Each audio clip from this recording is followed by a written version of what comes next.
So let's take a look now at calculation here of how much can I actually put into my RRSP. Okay? So the RRSP calculation. So once again, let's use the example. The taxation year is 2016, and the limit at 2016 was $24,500. So that is your top line. You cannot put in any more money than $24,500. Okay.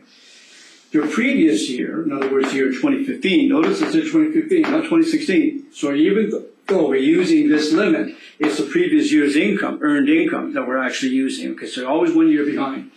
Let's say it was $50,000 that was your earned income. So 18% of $50,000 is $9,000. Okay, $9,000. So there's your limit. So you cannot put any more than 9. So even though the limit for 2016 was $24,500, but because your 18% rule kicks in, and it says, no, your maximum limit is only 9, you can only put in 9. So it's always, whichever is the least. Whichever is the least is 24, or less than that, okay?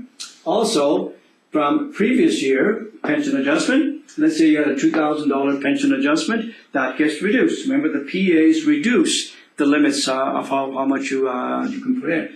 Also, current year past service pension adjustment. They also, so these two here will be given to you in the exam and everything, so you don't have to worry about where these numbers come from. They're given to you. All you have to remember is that past service pension adjustment and pension adjustment are negatives. So here's your $9,000 maximum that you can put in, but you've got $4,000 that has already been contributed for you through another plan, and another pension plan. That's what these are, okay, other pension plans. So therefore, you've already contributed $4,000. So therefore, on your own private RSP, you can only put in $5,000 because remember, you've got that limit, $9,000. That's it. So you have to stay within that limit. So it's $5,000. However, let's say that over the years, you've been working and everything, and you've never made any contribution to an RSP. Or if you did, it's minimal. In other words, you never really took advantage of this whole amount for various different reasons. You had a family to raise, mortgage to pay, in other words, cash was an issue. Now you come to a point when you're in your 50s or whatever, and say, look, it's time for me to get serious about all this. And then I've got all of this carry forward. In other words, you don't lose your carry forwards. In other words, just because you didn't put any money in over the years doesn't mean you lose all that contribution room. All that happens is those contribution room simply gets added on to the following year, the following year, and the following year. So you don't actually lose the carry forwards at all. They're simply accumulated. So let's say over the years you've accumulated a plus $30,000 that you should have put in. But like I said, for various different reasons, you just didn't have the money. As simple as that. Now, here you are, you've had a very good year, and you decide, let's get serious about all this. And so now I want to catch up. So this is basically the catch-up number, basically. That's a plus, $30,000. So you can do one lump sum.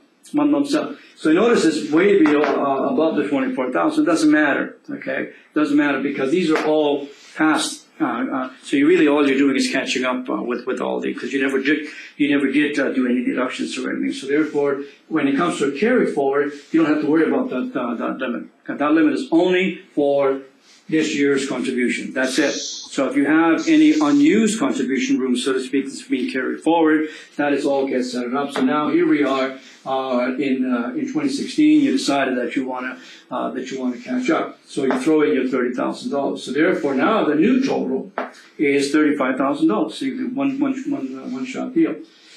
But you really want to take advantage of as much tax sheltering as you possibly can. So you can go one step further. You can also plus a lifetime over contribution. Remember now it's lifetime, so you can only do this once, basic lifetime over contribution of $2,000.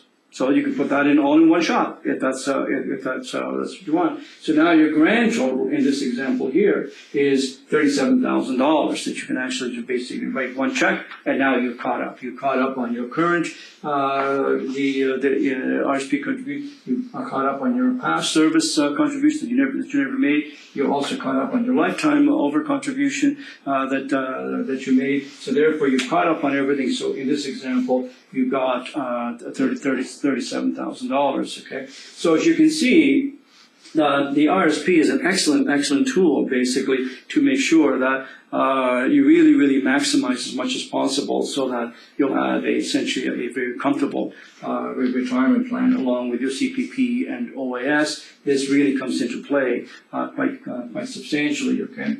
Now, at the end of the day, if you make any withdrawals, any time at all, okay, whenever you make any kind of withdrawal, it is 100% taxed. Because as I've said many, many times, the ACB on registered money is 0. So any amounts of money that you take out will be taxed at whatever marginal tax rate, the MTR, basically marginal tax rate, that you are that particular year. So you need to be aware that if you make a withdrawal, you will be taxed in its entirety, okay?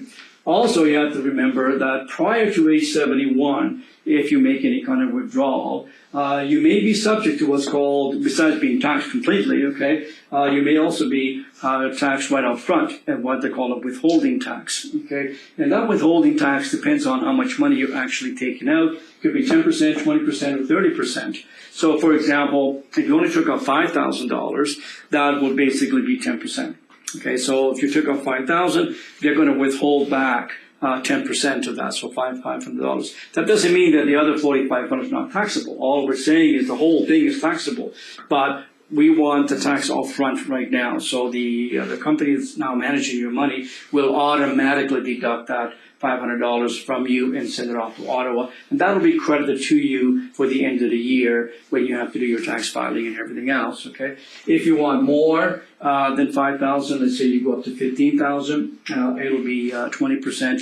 Anything above $15,000 will be withheld at 30%. So once again, you've got to look very carefully here as, do I really need that money today? Because there are some serious tax consequences.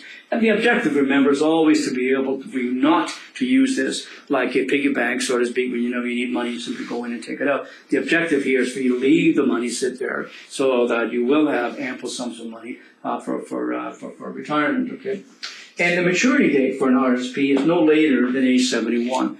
All pension plans, okay, all pension plans, be it DPSPs, deferred profit sharing plans, defined contribution plans, any of the registered plans that we have on the market today, they all have the same maturity date, which is 71.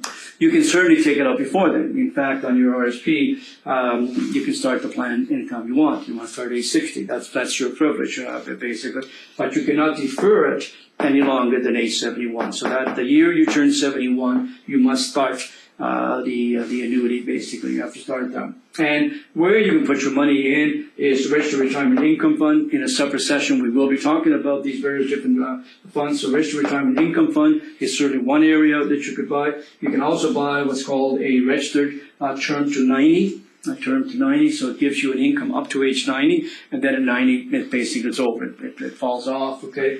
Or if you're concerned about age 90, so if you've got longevity in your family, for example, your parents are living and they're still 96 or 98, your cousins are all in their 90s, you may be concerned about this age 90, in which case then you might want to buy a life annuity instead. So buying a life annuity, then obviously the income never stops. So just continue on for as long as you live. So you've got lots and lots and lots of options basically as to where this money could go at the end of the day. So I strongly recommend go back over this example here because this is extremely popular type of plan, and no doubt in my mind you're going to have this kind of a question on the exams and everything. So we'll leave it there for now, and we will see you shortly.